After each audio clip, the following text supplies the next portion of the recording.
So it's not too terrible.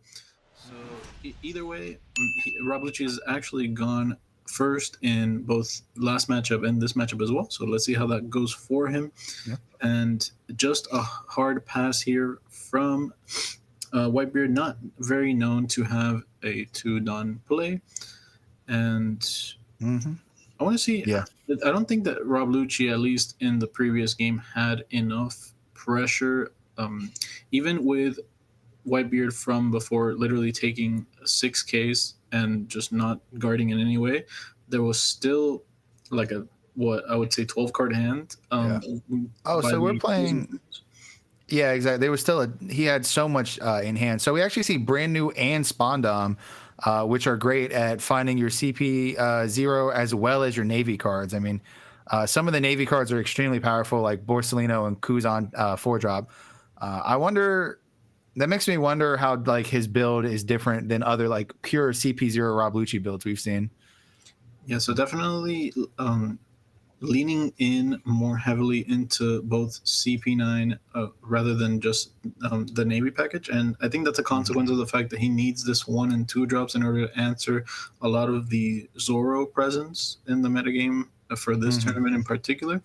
We'll see if any copies of those are shaved in the future. But for right now, those searchers, we saw one of them whiff in the earlier round. And I think that's just a consequence of you just forsake too many cards if you cut way too many Navy cards. But in general, both of them hitting here is quite good. And at the same time, they feel the discard pile for various synergies. So Borsellino down on 4 right when he wants it. And, we'll see how that helps him. Okay, we're going to go ahead and get out of this attack, keeping our life total high. We'll see if we want to block with Borsellino and counter a 1K here, or if we just want to take it. And he's opting to do that exact play. And we're just seeing a Thatch come down. All right, so the vanilla train is rolling for the Whitebeard player. I mean, he has, unlike last game, he the Whitebeard player did miss the four drop vanilla, but the train is rolling, and now we really got to see some type of response here from Lucci to get some of this pressure off of the board. And we're going to go with the Kuzan, which is going to be really good at reducing the cost. So maybe a Kaku can come in and KO something, but we're going to really need to see a little something here, I think, So definitely Rob Lucci feeling the pressure of this 6K into 8K curve. And previous game, like you mentioned, the Whitebeard player did not actually have a 4-drop play. And this time around, there is a 4-drop applying a lot of pressure. So already chipping away at Rob Lucci's hand size. And it might actually be an instrumental difference between this and the previous matchup. So let's see how the Rob Lucci player adapts in this situation. Yeah, exactly. And we're going to go 6. Whatever we're going 6 at, I don't think you take the life, and you definitely protect the character card. So whatever 6 at here, we're probably just going to get rid of a second Marco. So it's 2 5-drop Marco down and playing another brand new. Going to look at the top 3 and grab a Navy card, and we're going to whiff. See, that is one of the issues I've seen with the mixing of the two. You play so many CP0, and you can only play so many Navy. So mixing the two can get a little risky because you end up whiffing sometimes on both, Yeah, so definitely we've seen other colors such as yellow actually play out just vanilla 2-drop 3Ks in the face of the aggro players just to try and fight for the board a little bit. These have a little bit more upside, sometimes hitting them as is the nature of searchers. So he might just feel like he has to play both the searchers, but definitely whiffing there hurts him a lot, and now he's facing down an Atmos attack. So. Yep, still at 5 life though, so he can afford to take a little bit of damage this turn. Doesn't want to go too low, but okay. And we're gonna get rid of our blue no blocker as well. Now, pretty much sacrificing. I feel like you're sacrificing this Kuzan here because Thatch can pretty easily just come and take it out now.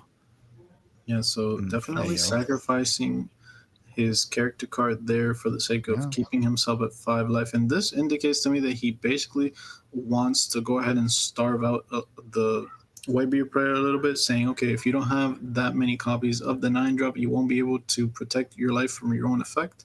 And essentially, he'll start all-inning over the course of the next 2 turns. So, I could see that happening. Yep. We got Issho look at the top 5.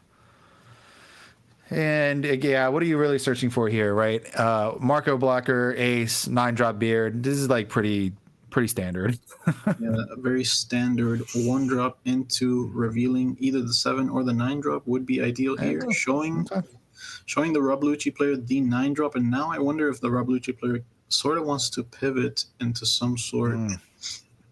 And a Marco blocker. So this is very strong. We have Marco blocker. We have a huge board, and we're facing down playing a 9-drop. The Rob Lucci board is really just a bunch of vanilla chumps. I mean, we do have Kuzan. Kuzan could maybe attack and reduce Thatch's level so that a Kaku can come in and kill the Thatch, but we're going to really have to see some type of board clear here. And looks like we're going 6. Yeah, so a little difficult to clear the whole board from the side of Rob Lucci. He also doesn't have the ability to go clear the board plus Issho, which would be ideal, but it's too much Dawn investment for that. And now he's tapped down below Issho, so he might not even play the card in certain builds. And this one looks like he doesn't have it. He didn't have it last matchup either. So opting instead to take one card at a time from the Whitebeard player before the 9-drop comes down. And here Akaku is going to go ahead and deal with the Thatch, like you mentioned. All right. There we go. So, we got a little bit of pressure off the board. We got a few cards in hand. It was not a bad turn at all. I think we're pretty much guaranteed to face down an 9-drop here, which is just, our Kuzan is probably dead, right? I mean, I would assume it's going to be pretty difficult to protect the Kuzan with such a low amount of cards in hand. Yeah, so the Kuzan here at some point is going to go down. Ideally, it goes down immediately to make sure that there's no lightning rod taking, precious cards away from you. And then now the 9-drop here just cleans up. There's going to be some amount of pressure at the life. Presumably he's going to go ahead and take these. Oh, but he actually there we go. We're going to shockwave. Kills the Issho, so that is a little bit of value there, but at the same time protecting his life. He's been very deliberate about wanting to keep his life as high as possible. Now, I do think an Issho here would still be very strong. You establish a very large body to attack Whitebeard with, and you can make your Kaku an 8K to swing and get one card out of hand. Or, you go after the Atmos here as well. That's possible. Oh, and we cleared it. That's actually, pretty good for the Lucci player. Yeah, it's a little crazy. Letting the Atmos die might be... I don't know. I feel like the Atmos is really good for these sort of pressure requiring situations that the Lucci player is having the Whitebeard in, because there's no way to actually effectively deal 4 life points of damage plus another attack if you don't have the Atmos alive. I feel like that's what the Rob Lucci player was going for. So seeing it get KO'd there is quite surprising, but we'll see if the Whitebeard player just has a bunch of 9-drops in hand, and that's probably his game plan. Yeah. He did guard point out of something like out of a 1K swing, right? So the fact that you guard point out of like such a small swing makes me think that you're either super flooded with like guard point type cards, or you just don't have a lot of counter power. So we'll see here. We're just going 8 into 8. We're going to just have to get a 1K out of the hand here. Yeah, and we hope that he, like you mentioned before, didn't just waste the guard point. I doubt it. He probably has beams and guard points galore in his hand, and he's going to have to use at least 1K here. So let's see what he wants to do.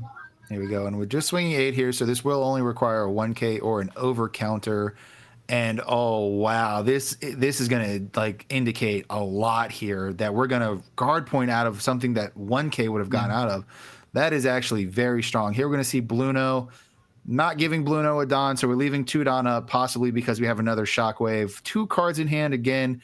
I think we're taking some damage this turn, but the fact that we have a ton of cards in hand and we guard pointed out of a 8 to 8 that indicates a lot of dead cards in hand, I think.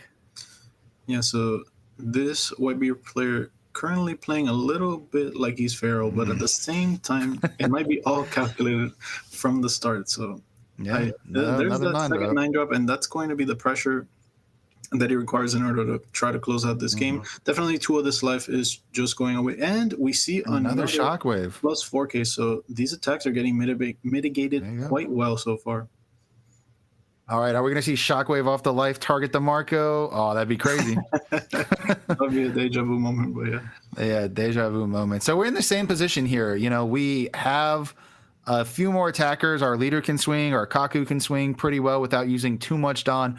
Bluno could swing, but he is a blocker. It's one thing to consider. We want to block with our Bluno as well. So just, I mean, I don't think Lucci's in a good position. He is facing down like what I'm assuming is a bunch of 9-drops. I wouldn't be surprised. I wouldn't be surprised to see the way that Chris is playing, the Whitebeard player.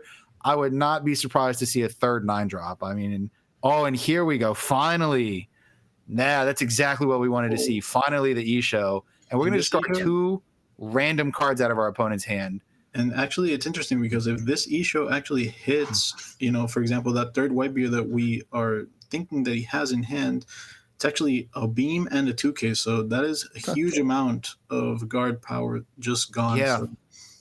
Yeah, that was a lot of combo power out. Now, do we swing with Kaku or do we make our Bluno a blocker? Now, before I say the wrong thing, I believe that Bluno has to have a Don attached to him to be a blocker, right?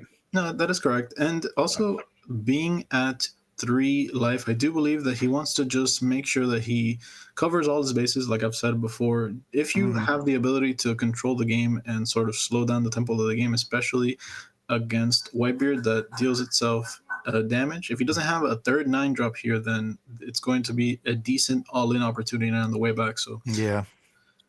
Issho as well. Issho I mean, wow, that was like a really good hit. Just a 2K and a radical beam. That is a lot of counter power out.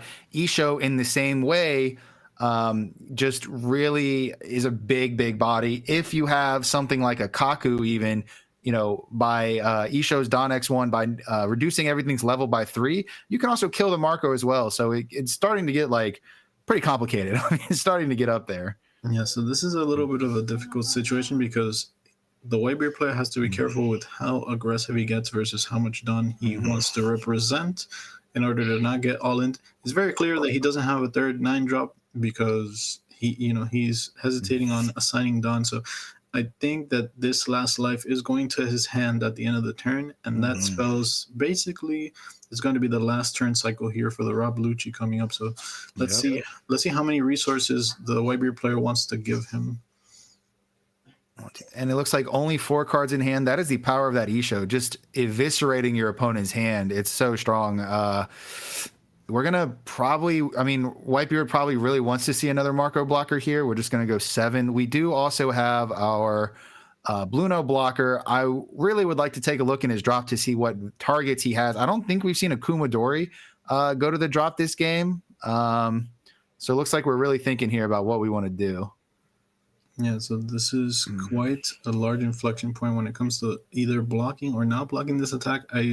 Honestly, you're at 3 life, but there are 2 10Ks that are able to attack you. So realistically, he is at 1 right now. So pretty much, be careful.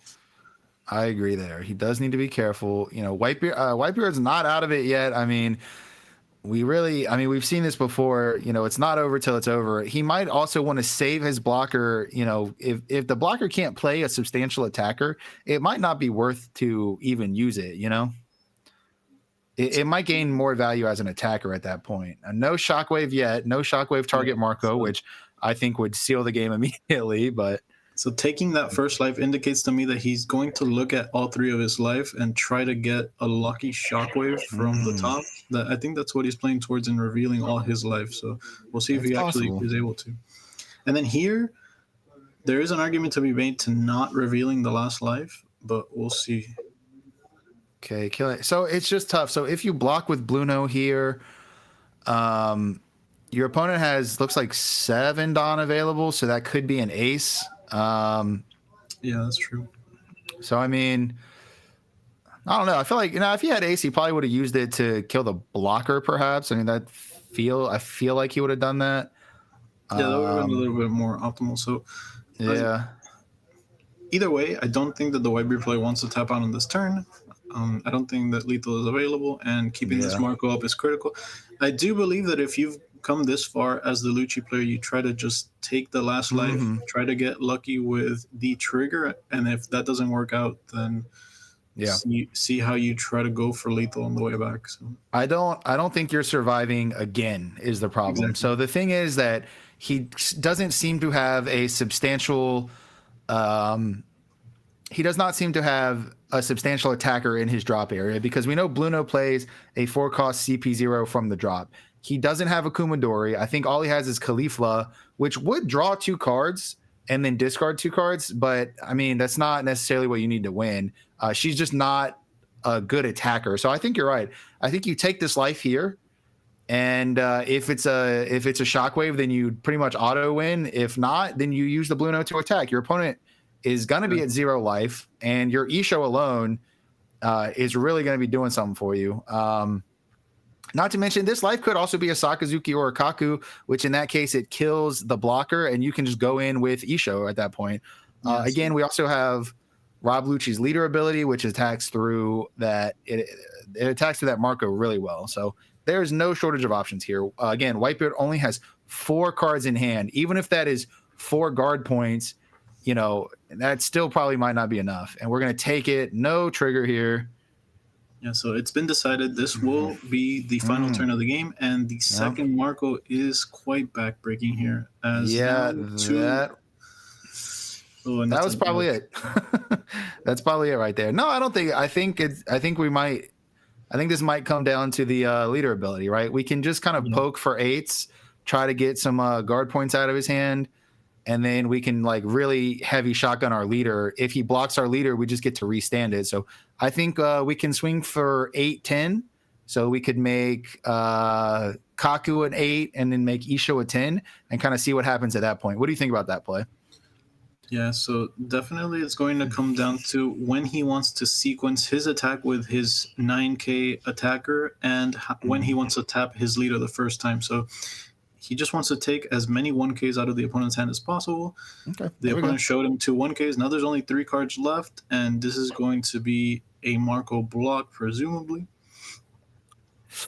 Okay. Well, we're seeing here we have 10 into 6. So this is gonna be like another guard point. Okay. Whoa. Crazy. Yeah, that's game right there. I feel like some of the other attacks should have been bigger, right?